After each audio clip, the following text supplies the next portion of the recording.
Alright, some of the wording on this video may be out of order since I decided once it was all back I would kind of go ahead and explain what I did to take everything off. So first, on your radiator, remove your cap, drain all your coolant, but the fan shroud is held on with a 10 mil, I think it's a 10 there. I lost them, so mine's zip tied in, but one there, one on this side. There should be clips holding in your air box here. I have the Canon filter, so it doesn't have one. Take off that hose clamp, so get rid of that out of the way, those two. And then up top, I think these are halves, one on each side.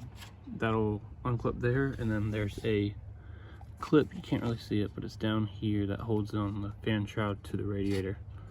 Once it's off, I'll take a video of that, but that'll be the removal process, plus taking off this clamp here for the lower hose, and then this clamp here for the upper. But that should be it for removal process.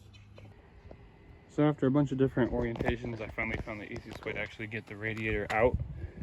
You can see here, this is where the fan shroud clips in. Again, there's no bolts, it just the fan shroud to the radiator besides the top. The bottom is just those clips. So the easiest way I found is to take your lower radiator hose and put it underneath your fan shroud and over in the middle.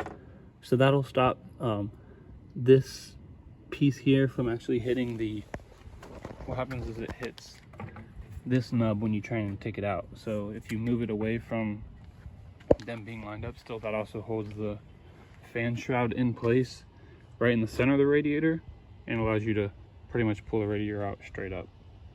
And so before you install the new radiator, you want to take your old one and match it up. So I'm going to start off with the two main hoses, top right, bottom left, top right.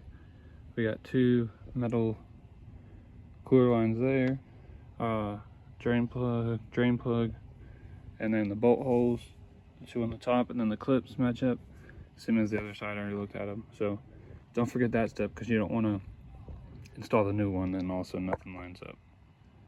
Two things that I forgot to mention too is that, one, if you don't have a new radiator cap, your new one probably won't come with it, so you'll need to take your old one off, so don't throw that away. Second is, mine is a manual, so the transmission cools a little different, so you may have these lines here. All you'll need is a crescent wrench to unscrew those lines.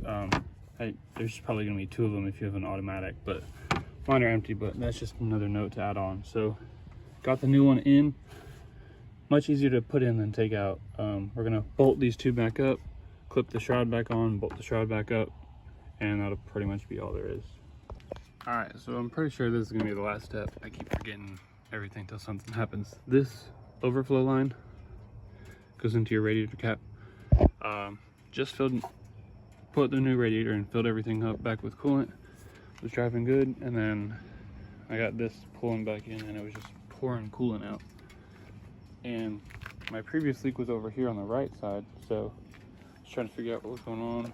So I looked, this hose was fine, and then I saw that the overflow line was just hanging right here. So make sure you put that back on the radiator, because once you fill up your system and then you add this to the wherever the line's at, gravity will naturally pull it out if it's below this tank. So that's what happens. So make sure that it's there, so it's above this tank and not leaking out. But that should be the last of it. I hope this helps.